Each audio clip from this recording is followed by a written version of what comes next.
Hello students, good morning all of you. Today I discuss standard 8th subject science, your chapter 4. Your chapter 4 is related to materials.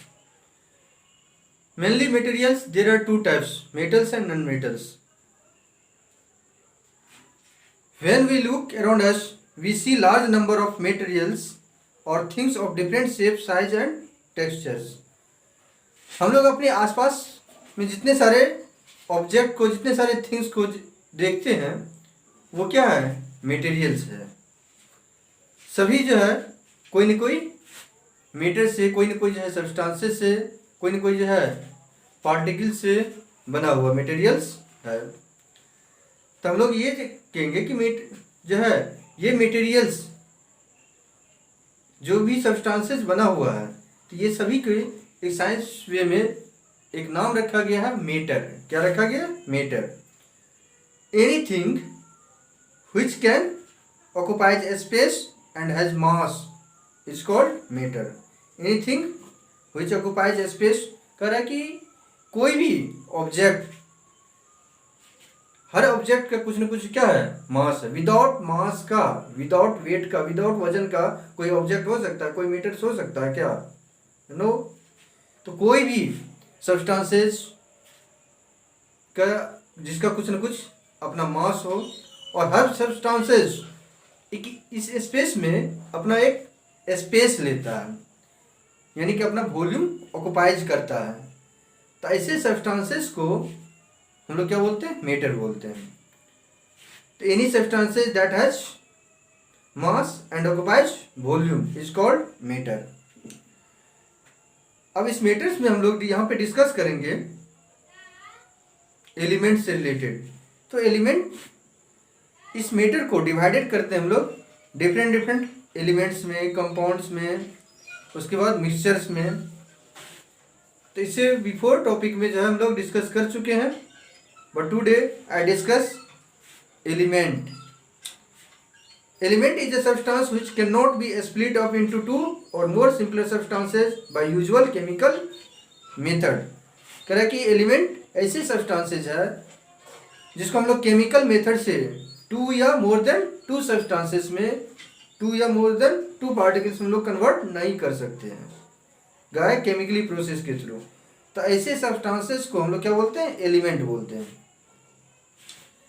इसके कई सारे examples हैं, iron, oxygen, nitrogen, aluminium, silicon.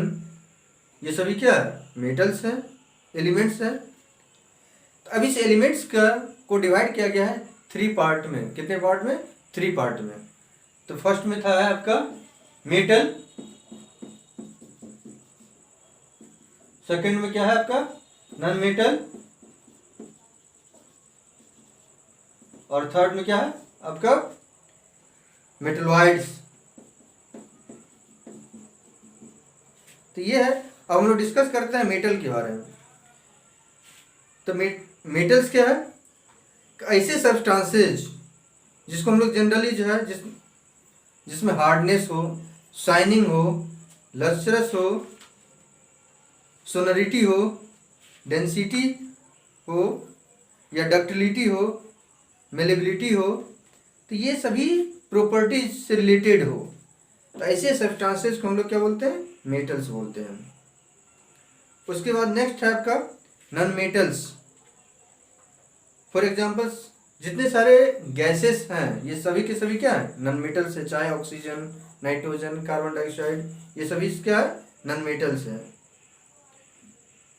उसका most of the dull appearance, यानी कि non metals का जो properties है वो हार्डनेस शो नहीं करता है, उसमें लस्ट्रस नहीं होता है, उसमें शाइनिंग नहीं होता है, उसका जो फिजिकल, उसमें डक्टिलिटी नहीं होता है, वो हीट का उसमें ट्रांसफॉर्मेशन नहीं होता है, सोनरिटी नहीं होता है, उसका कोई मेल्टिंग या बॉइलिंग पॉइंट फिक्स नहीं होता है। तो ऐसे सब्सटेंसेस को हम लोग क्या बोलेंगे? Non metals.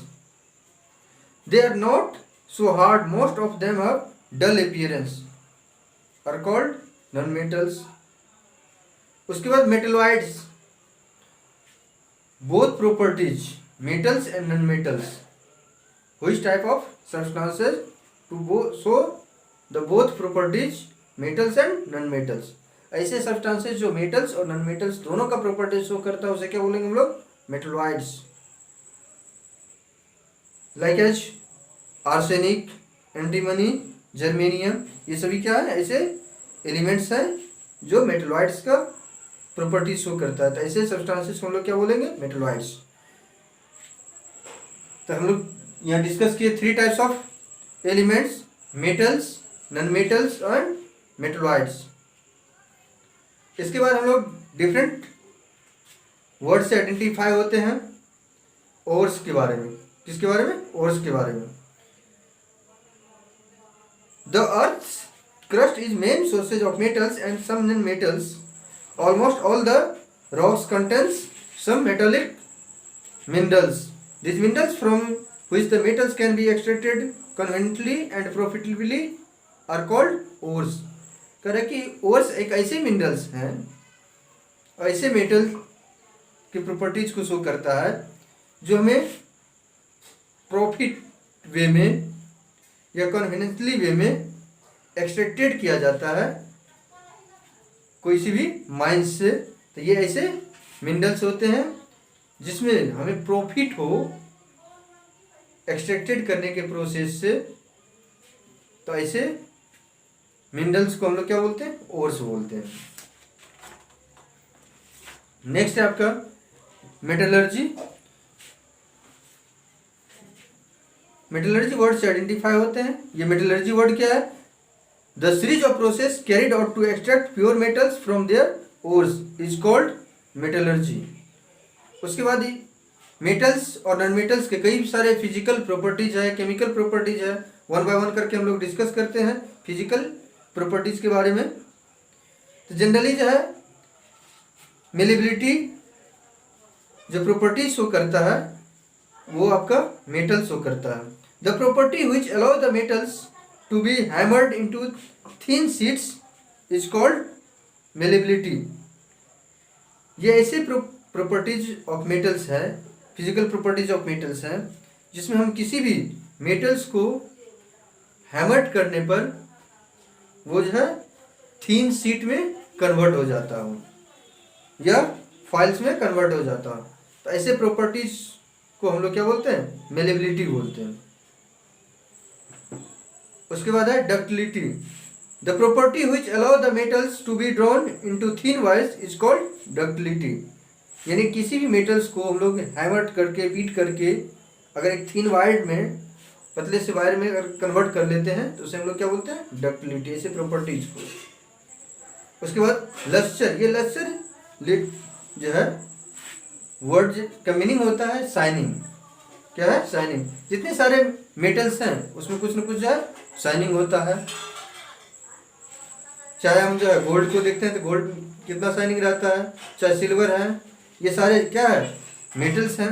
But non metals जो है ये डक्टिलिटी का प्रॉपर्टी शो नहीं करता है। तो यानी कि काफ़ी पुअर डक्टिलिटी है। उसके बाद हार्डनेस। मेटल्स का ये भी जो फिजिकल प्रॉपर्टीज है वो काफ़ी हार्डनेस होता है, स्ट्रॉन्गनेस होता है, जबकि नॉन मेटल्स जो है आपका हार्डनेस और स्ट्रॉन्गनेस शो नहीं करता है। ये सारे फिजिकल प्रॉपर्टीज हैं। इसके बारे में हम लोग डिस्कस करेंगे chemical properties of metals. Metals की जितने सारे फिजिकल प्रॉपर्टीज और केमिकल प्रॉपर्टीज, फिजिकल प्रॉपर्टीज के बारे में हम लोग डिस्कस किए। अब हम लोग डिस्कस कर रहे हैं इसके केमिकल प्रॉपर्टीज। जितने सारे मेटल्स हैं ऑक्सीजन से रिएक्शंस करने के बाद क्या है? मेटल ऑक्साइड बनाता है।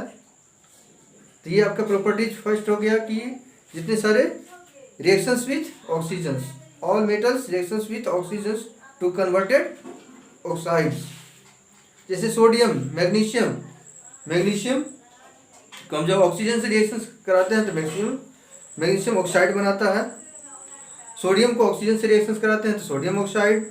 जिंक को ऑक्सीजन से रिएक्शन कराते हैं तो जिंक ऑक्साइड। ये सारे जो है इसके फिजिकल प्रॉपर्टीज है जब ऑक्सीजन से केमिकल प्रॉपर्टीज है जब ऑक्सीजन से रिएक्शंस करता है। नेक्स्ट प्रॉपर्टीज है कि जब वाटर से रिएक्शंस करता है तो हाइड्रो ऑक्साइड में कन्वर्ट हो जाता है। जितने सारे मेटल्स जब वाटर से रिएक्शंस करता है तो किस में कन्वर्ट हो जाता है? हाइड्रोक्साइड्स में, और हाइड्रोजन गैस रिमूव होता है और हीट भी ट्रांसफॉर्मेशन होता है। उसके बाद जितने सारे मेटल्स है, जब एसिड से रिएक्शंस करता है, जैसे जिंक सल्फ्यूरिक एसिड से रिएक्शंस करता है तो जिंक सल्फेट बनाता है। उसके बाद मैग्नीशियम जब सल्फ्यूरिक एसिड से रिएक्शंस करता है तो मैग्नीशियम सल्फाइड बनाता है। तो ये सभी जो है इसके केमिकल्स प्रॉपर्टीज है। तो डिफरेंट डिफरेंट मेटेरियल्स के डिफरेंट डिफरेंट केमिकल्स प्रॉपर्टीज है। इसके बाद हम लोग डिस्कस करेंगे। उसके बाद मेटल्स जो है डिस्प्लेसमेंट रिएक्शंस को भी शो करता है। ये सारे इसके कई सारे यूजेज भी होते हैं।